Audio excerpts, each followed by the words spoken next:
Charlotte Leslie. I'm the Director of CMEC. Welcome to our podcast. Recently, Israel hosted the foreign ministers of 4 Arab nations, 3 of which have recently signed normalisation agreements with Israel, also known as the Abraham Accords. One Arab leader who wasn't there was King Abdullah of Jordan, who pointedly made a visit to Ramallah in the West Bank to underline his message that there must be a 2-state solution before he would consider signing a normalisation agreement with Israel. This is important since Jordan was one of the first Arab nations to sign a peace agreement with Israel. With the world's attention focused almost entirely on Russia's illegal invasion of Ukraine, what bandwidth do world leaders have for the Palestine question? And what impact does the war in Ukraine have on the region, and Palestine and Israel in particular? Here to discuss this is Chris Doyle. Chris has been the Director of Caabu, the Council for Arab-British Understanding, since 2002 and is its lead spokesperson. Chris is a highly respected commentator on TV and radio and has appeared in front of the Foreign Affairs Select Committee and the UN General Assembly. He regularly writes for the British and international media. An Arabist by education and background, he has organised and accompanied numerous British parliamentary delegations to Arab countries, including over 20 to Palestine. Chris, welcome. Thank you for having me. Chris, first of all, if I can turn to the thing on everybody's mind at the moment, Russia. What impact is the Russia-Ukraine war having on the Israel-Palestine situation? For most Palestinians and for most people in the region, they look at this war on Ukraine and aggression. I think they are all sympathetic. They're sympathetic like we all are with what Ukrainians are going through at the moment. They do see it as an illegal invasion, obviously and clearly. And across the global south, there's a lot of sympathy. However, that is tempered by a very clear realization that this is a war largely conducted by Western powers, NATO powers, a response to the war, that is, on very differing terms. Russia is being treated very differently. We see international law matters, that the acquisition of territory through force, occupation, these things now have consequences, that sanctions are being brought in, divestment, boycott, that the International Criminal Court is now being supported to do an investigation into what's going on. Yet across the global south, they see this differing response to their crises, to their wars, whether it's in Syria, Libya, Yemen, Palestine, that international law hasn't always been applied with such fervour, that the International Criminal Court doesn't seem to have a role, for example, in Palestine, that refugees are welcomed in the case of Ukraine. They're blonde, they're blue-eyed, they're acceptable, part of our culture.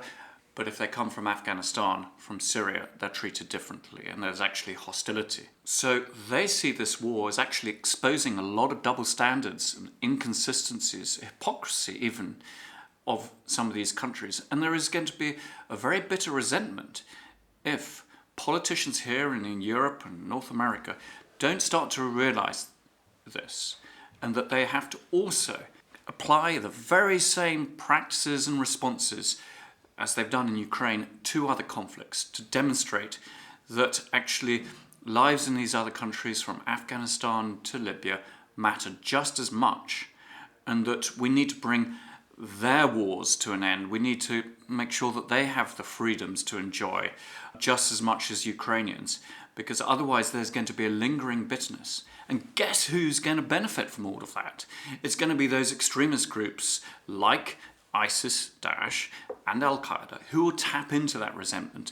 And having just come from the region, it's really clear, talking to experts and politicians, that those groups are not defeated. They're very much, in fact, resurgent. They're tapping into this bitterness. And Ukraine could all be part of that. And when grain prices go up and fuel prices go up and people lose jobs and can't feed their families, who are they going to start to blame for all this? I'm not sure that's going to be clear at all. So we have to think, yes, we have to help Ukraine, we have to thwart Russian intentions in Ukraine. We also cannot forget these other conflicts and crises where millions and millions of people have suffered for many, many years. Protracted conflicts where we aren't some external observers. We've actually been participant in one way or another in these wars. Either, for example, in the case of Yemen, through arming the major party to the conflict, Saudi Arabia, or, for example, in Syria, in quite polarizing terms and supporting opposition groups sometimes who weren't properly checked out, and supporting opposition groups that perhaps didn't have much credibility actually on the ground against the brutality of the Assad regime. And, Syrians will look at this as well and they say, well, hold it, for the last 6 or 7 years, at least since 2015, we've been under Putin's bombs, attacks, that the Russian regime has used so many of the same sorts of military tactics and strategies that we're witnessing in Ukraine. So in the global south, when they see that maternity hospital being bombed in Mariupol, well, they think of the ones that were bombed in Syria. So many health facilities bombed in Syria. They think of that in Gaza as well. White phosphorus was used in Ukraine. Well, Palestinians will say, we remember when white phosphorus was used in Gaza by the Israeli army, actually used on UN facilities, a UN school, and then the UN headquarters in January 2009.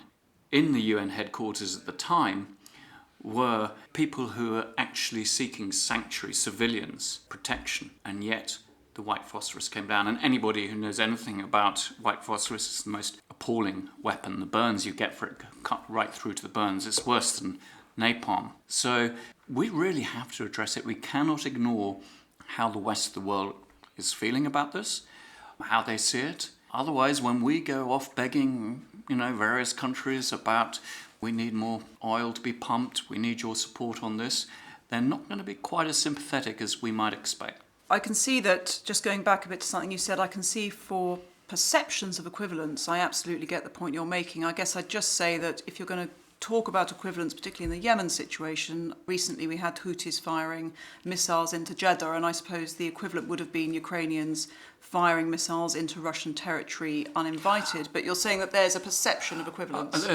The point here is that we should have been more active in bringing that war in Yemen to a close. It's gone on now for so long.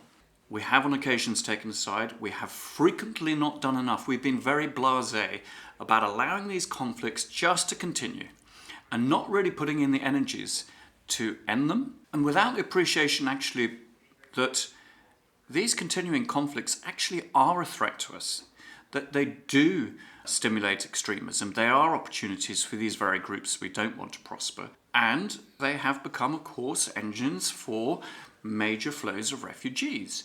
And if people are concerned about the numbers of refugees coming into Europe, then they need to think about trying to end some of the drivers of this, and conflict is one of the principal ones. These people are fleeing for their lives, for the most part, in the most appalling circumstances, and we've been putting up barriers, walls, barbed wire fences, and this is noticed. People are taking the most dangerous routes to get into Europe, across the Mediterranean, across the Aegean, using people smugglers. They are desperate. This is what they've been experiencing for the last decade. So in all of these conflicts, we are not entirely blameless. We haven't done enough. We have legal and historic responsibilities, not least as Britain. We know Yemen very well. We were there. We're the penholder of the Security Council. Have we really done enough? Have we really exerted every bit of energy to push some sort of resolution? I'm afraid I don't think we have. So you're saying the world's a lot smaller than we'd like to think, and our responsibility and involvement is a lot more than we'd like to pretend, and that not taking an action is in itself taking an action which has consequences which we're facing. Absolutely. Or else you can just accept that and say, okay, this is our neck of the woods, we're going to get involved here, but don't then think that the rest of the world is going to love you for it or welcome it or join you and vote the right way or do what you want. You can't have it both ways. And I think that we do live in a world, whether you like it or not, where we do intermingle and we trade and we have all sorts of communities with backgrounds from different parts of the planet. And it will be felt here, that these tensions will be seen in our universities and so forth. And these conflicts really are impacting us here. Another school of thought would say that we haven't actually implemented international rule of law enough in the Russia-Ukraine situation. Russia has patently committed war crimes. The nuclear deterrent turns out to be something that we're frightened of them using, and we begin to say, don't worry, whatever you do, we won't use ours because we're frightened of World War III. And that the rule of law is nothing unless it's enforcement. And people like Garry Kasparov are saying we need to implement rule of law more strictly in this situation. What would you say to that perspective, that we're not implementing international rule of law anywhere, and that's causing confusion? And whether that in itself would incite and encourage other hostile state actors and terror groups to say, well, look, the West doesn't really want to implement international rule of law, so it's a free-for-all. We've recently seen North Korea up its activities. We've seen Iran targeting embassy in Iraq. Do you think there's also that side of the coin? Are we getting it wrong on both sides again? I think in the case of Ukraine, what we've seen is both.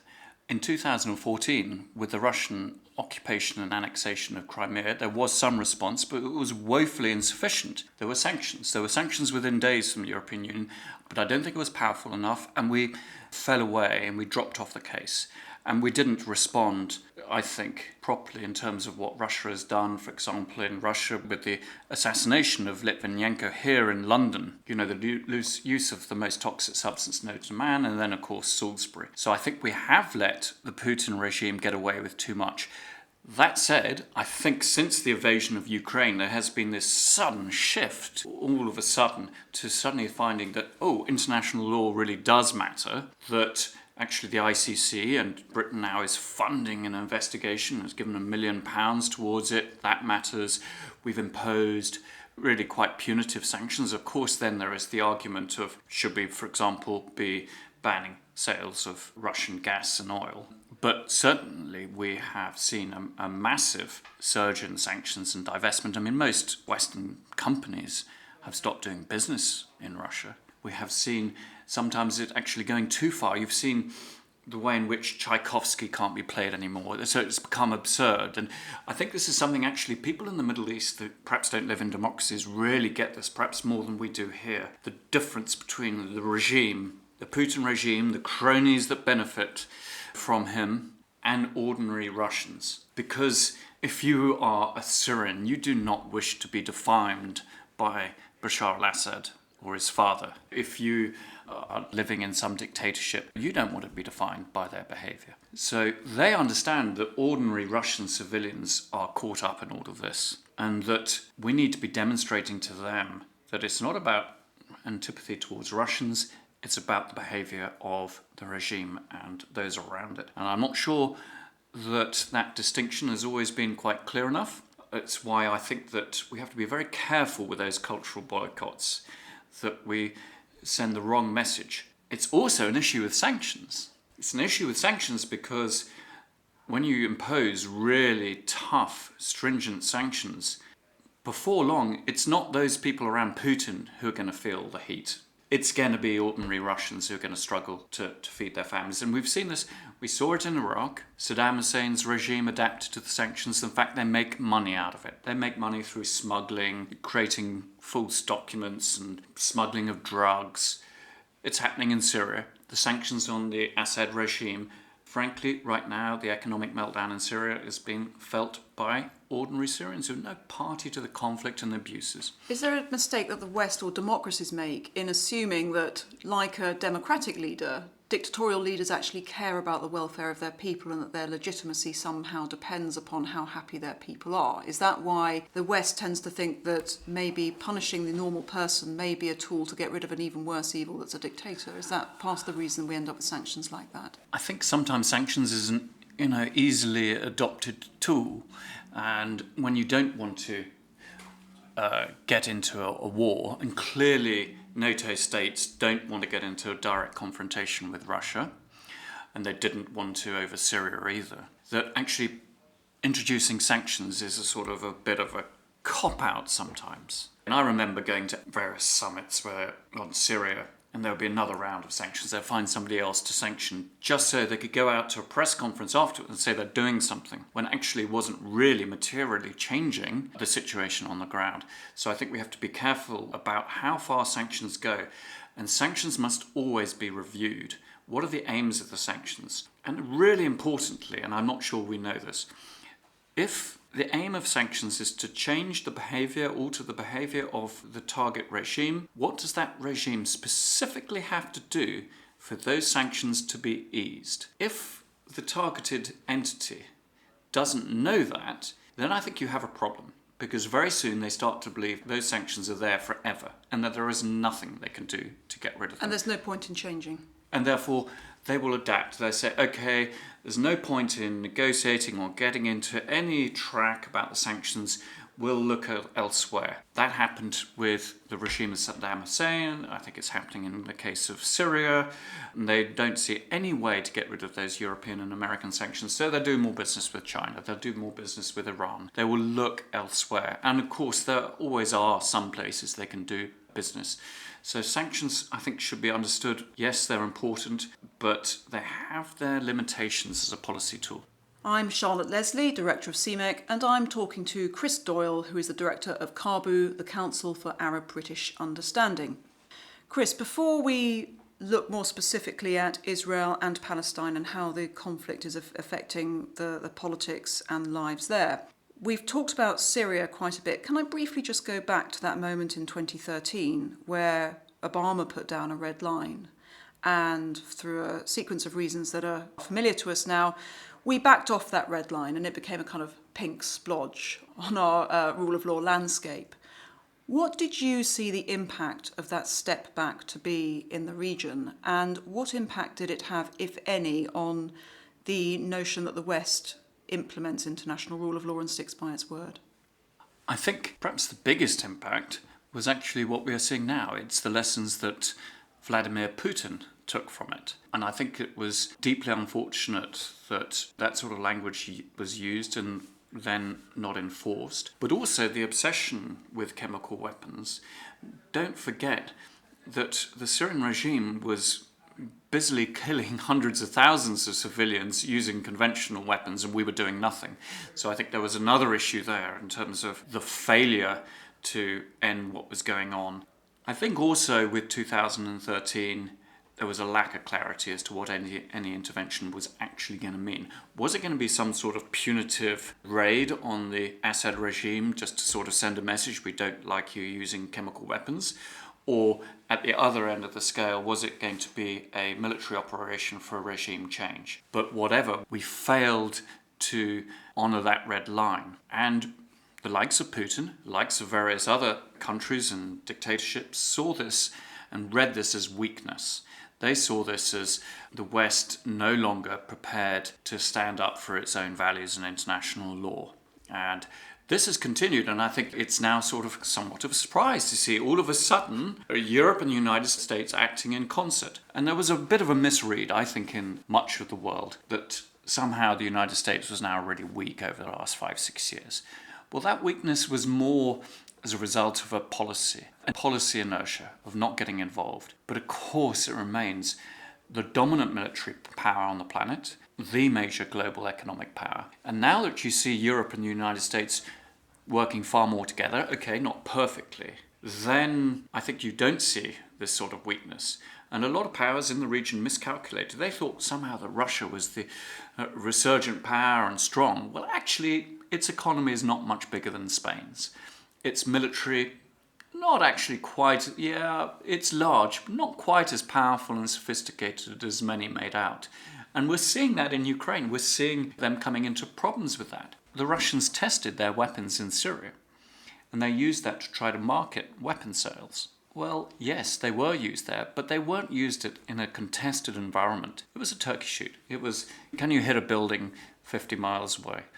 They didn't have to encounter any real opposition. There weren't any anti-aircraft missiles of any capabilities there.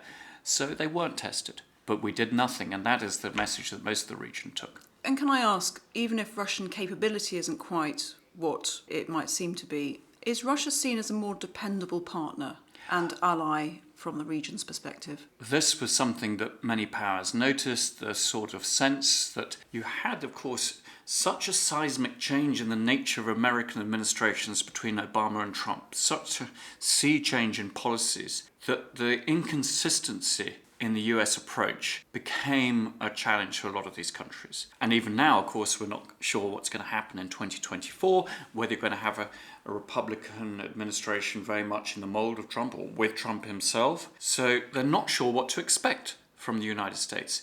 But with Russia and China, there's this degree of understanding where they're coming from. And of course, they don't raise these tricky issues of human rights, rule of law, and so forth. That said, they need also to realize that, as we see in Ukraine, just to the extent that Putin looks after his own interest and he will ride roughshod over anybody who's in his way. So they may think that the US and Europe hasn't been as dependable as Russia.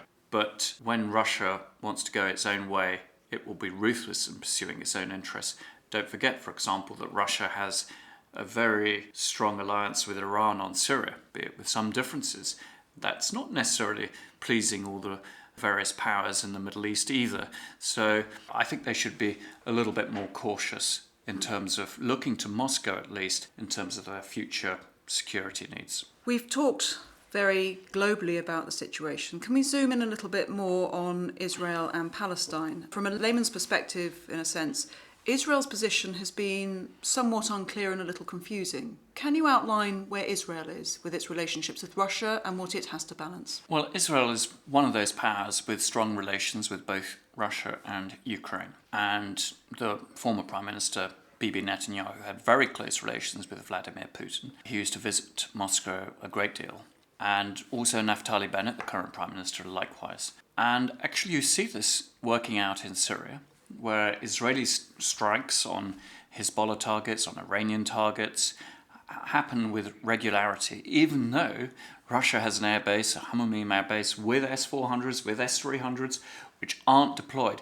And it's actually something the Syrian regime is upset about. The Iranians are upset about because they know that the Russians could thwart, to a great degree, Israeli attacks on Syria. It hasn't happened. Now, Israel wants to maintain that freedom of maneuver in Syria because its red lines in Syria are about not wishing to see massive Iranian military bases cropping up, the transfer of high-tech weaponry to Hezbollah and the like. So they have their interests, they want to maintain that. So of course they worry that if they take too strong a line with the Russians right now over Ukraine, that they will have that issue. However, what is happening on the ground in Syria, we've already seen some withdrawal of Russian military police from the south. It's quite possible we will see less Russian presence within Syria if we see some of these forces returning to Russia, even obviously going into Ukraine. But they also have strong links with Ukraine too. And they're going to be taking in a lot of Ukrainian Jews, as indeed they took in a lot of Soviet Jews in 1991 after the fall of the Soviet Union. And of course they're going to have those two communities. There's a lot of Israeli Jews who came from these countries as well, who are citizens and living there. So they have interests. That said, their major partner is the United States. And the United States, given huge amounts of military aid, economic aid, diplomatic support that it gives to the state of Israel and has done for so many decades, is expecting Israel to be supportive. And it made various requests of the Israeli government, including to deploy various anti-aircraft, anti-missile capabilities, and that hasn't happened. The votes, this is the United Nations as well. So Israel is in this very delicate position. Naftali Bennett attempted to act as a mediating force, but that hasn't worked out. So it demonstrates also that perhaps Israeli interests and American and European interests don't always ally. And we've seen this in the past. I mean, we've seen Israeli transfer of high-tech American tech to the Chinese, which has angered the United States. So Israel doesn't always have those interests. There isn't necessarily the same, and we have to understand that.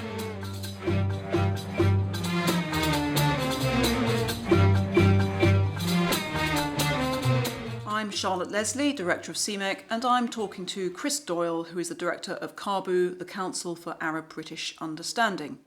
Looking at how the Israel-Palestine situation might emerge through all this, is there any room at the moment for any movement on that at all? I mean, it's notable that 4 foreign ministers of Arab nations went over to Israel and are talking.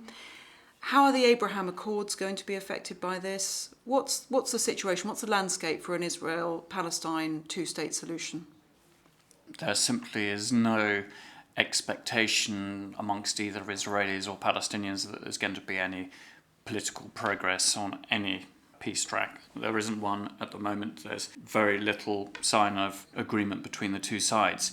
In fact, what we are seeing at the moment with April is the conjunction of Ramadan, Passover, Easter, plus the anniversary of last year's conflagration over Jerusalem, which has made all sides extremely nervous. We could see a huge flare-up. The tensions are very, very high, not least in Jerusalem. It's what the Jordanians are really concerned about. I spoke about this with the Jordanian foreign minister very recently, and they see that it really wouldn't take very much to set off another really horrific conflagration with loss of life. No, what we are seeing is really the strengthening of occupation, the strengthening of the system of discrimination that exists out there, settlement building, demolitions. Palestinians feel there isn't really an horizon for them.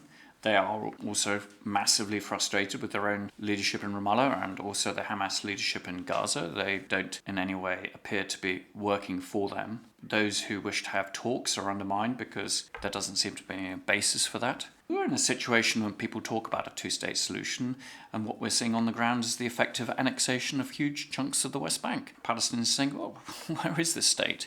Instead, actually, what we're seeing is a one-state reality with massive discrimination, and it's why the global human rights community, from Palestinian human rights groups to Israeli human rights groups to the major international human rights groups to the UN Rapporteur on Human Rights, are saying that this is a system of apartheid. And I suppose the shorthand describing that is that if you are an Israeli Jew, you enjoy superior rights to any Palestinian counterpart, be they a Palestinian citizen of Israel or a Palestinian living in East Jerusalem or in the rest of the West Bank or in the Gaza Strip. Varying degrees of rights, but always that Israeli Jewish citizen has superior rights. And there's a chasm between what some leaders in the international community are saying and talking about the two-state solution and what is happening on the ground. That divide is just so massive. The reality is that in areas of Jerusalem, the Palestinians, the plans are to force them out, particularly around the old city, through forced dispossession, demolitions, creating a situation of a hostile environment. That is a recipe for disaster. Often people say that, are you a friend of Palestine? Are you a friend of Israel? And I think most people who I've encountered in that region would say, I'm a friend of peace. And I'm a friend of being able to live my life fairly and with equity. How is this situation of deep inequity affecting the population? Is it becoming more polarised on each side? Or is there a new generation who do want to heal over the wounds? How is it affecting the people? We talked earlier about separating regimes from people. How are the people feeling? In 30 years of visiting Israel and the occupied territories, the one thing you've seen is actually the complete separation of the two peoples. Now, if you go back to the early 90s, you could drive from Gaza, you could drive through Israel as a Palestinian into the West Bank. You had Palestinian citizens of Israel shopping in the West Bank. You had 100,000 Palestinian workers from Gaza going to Israel every day working for Israeli employees. The interactions were extraordinary. You could actually argue the Palestinians probably knew the Israelis better than anybody else. They would often speak Hebrew. Since particularly around about 2000 and the Second Intifada, what you have seen is separation. This was a deliberate Israeli policy, by the way. It included building the separation barrier and wall. It included the way in which Israeli citizens were banned from going into Area A, Palestinian citizens, and not taking any workers in from Gaza. So now, for Palestinians, the only Israelis they see are Israeli soldiers or Israeli settlers. Frequently, those settlers are engaging in brutal violence against them, harassment of their school children. That, according to all the human rights reports, has got worse and worse. They act with not just with impunity, but with actually the support of the apparatus of the Israeli state. So we are seeing actually the barriers to those parties engaging. And of course, you're not looking at engagement between two equal peoples. The difference here is an Israeli citizen enjoys all the benefits of a first world life. They can travel anywhere in the world. They have a passport. A Palestinian has to have Israeli permission to leave their village town. The Palestinian president cannot leave Ramallah without Israeli consent. There are Israeli checkpoints that could say you can't leave today. They are under occupation.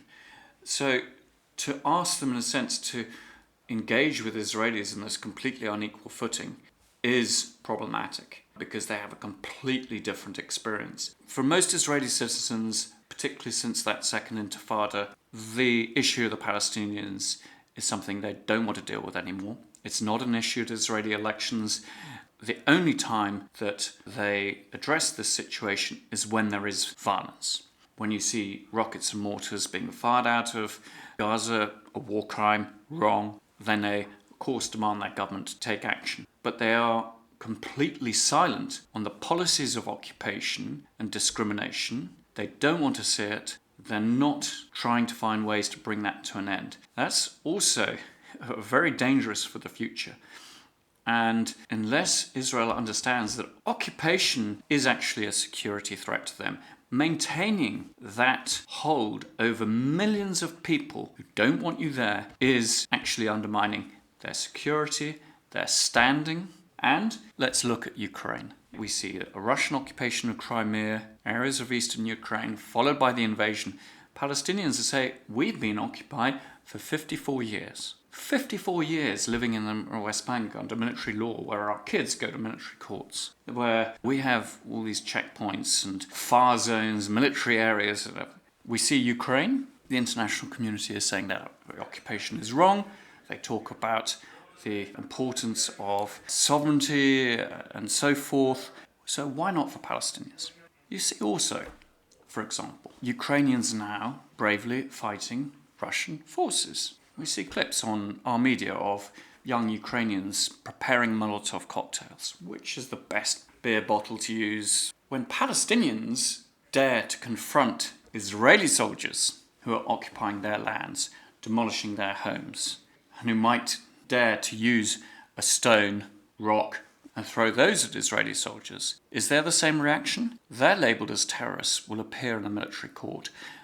Sometimes they may not even get to a trial, and we say nothing. Now, I'm not saying that Palestinians should use Molotov cocktails. Who wants to see violence and so forth? But the flip side of that is we should be insisting that that occupation comes to an end. Occupations are meant to be temporary in international law. 54 years is not temporary. Palestinian children haven't seen anything else but occupation. Palestinian kids in Gaza this century have experienced roughly about 6 wars against them. The only planes they see are Israeli fighter jets. They haven't left Gaza. Most Palestinians in the West Bank can't even go to Jerusalem.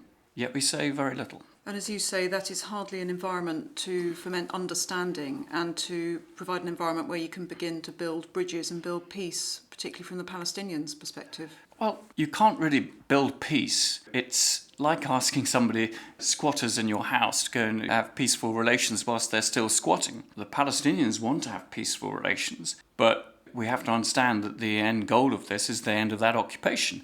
Israel refuses. Israel has lots of demands of the Palestinians to enter into talks, preconditions to enter those talks.